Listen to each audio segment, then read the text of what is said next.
Everyone in the world today is familiar with the achievements of British aircraft. Everyone knows the qualities of design and workmanship which go to make the Spitfire and Hurricane supreme.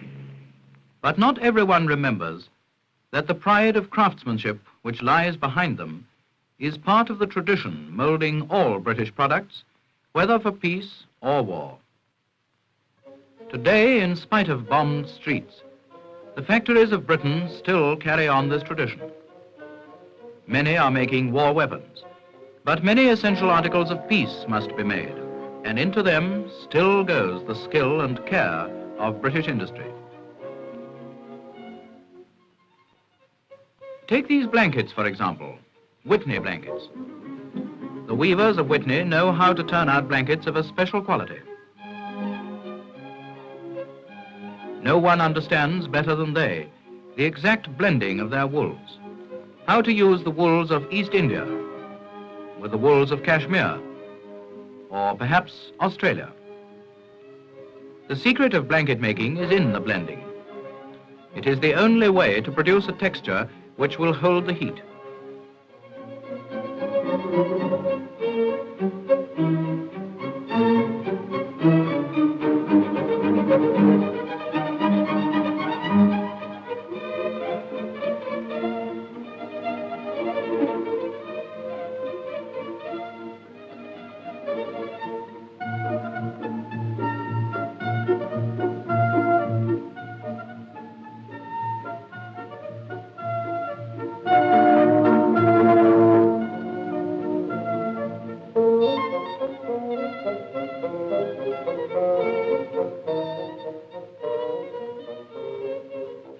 Whitney obtained the first royal charter for cloth making in the 10th century, and ever since, the local weavers have been improving their methods.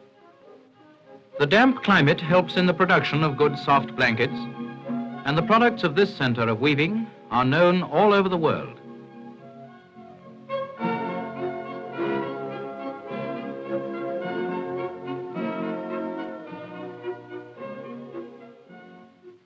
Not less famous is the skill of the workers of Sheffield.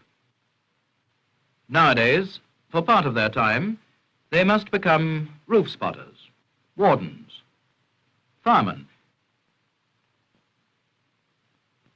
But they are still turning out the world's most famous steel, and we still need knives as well as bayonets. It was in British knife making that cast steel was first used, and this was the beginning of the modern steel industry.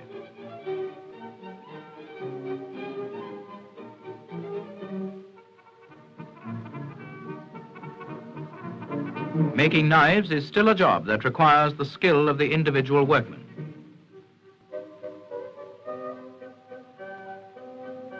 Skill that has passed from one generation to the next. The apprentices work alongside the older men, watching and learning. It will take 7 years before they are fully trained and able by their own skill to maintain this great industry.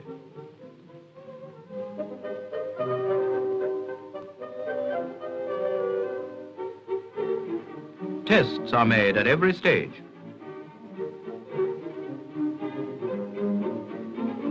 So that when the knives reach the polishing table, each blade is good and true.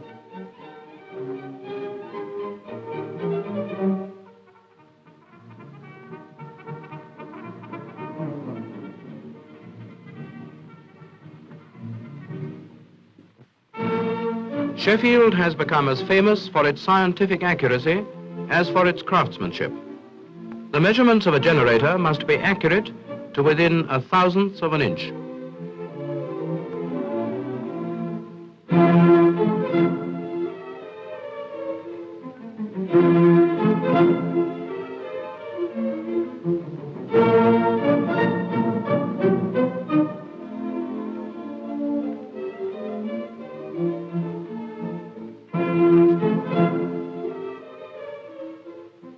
The test comes when the rotor is first turned at speed. After the test run, clearances are measured, and as a safeguard, the measuring instruments are themselves tested. Master gauges are kept in air-conditioned rooms at constant temperature, and with these, the inspector's instruments are checked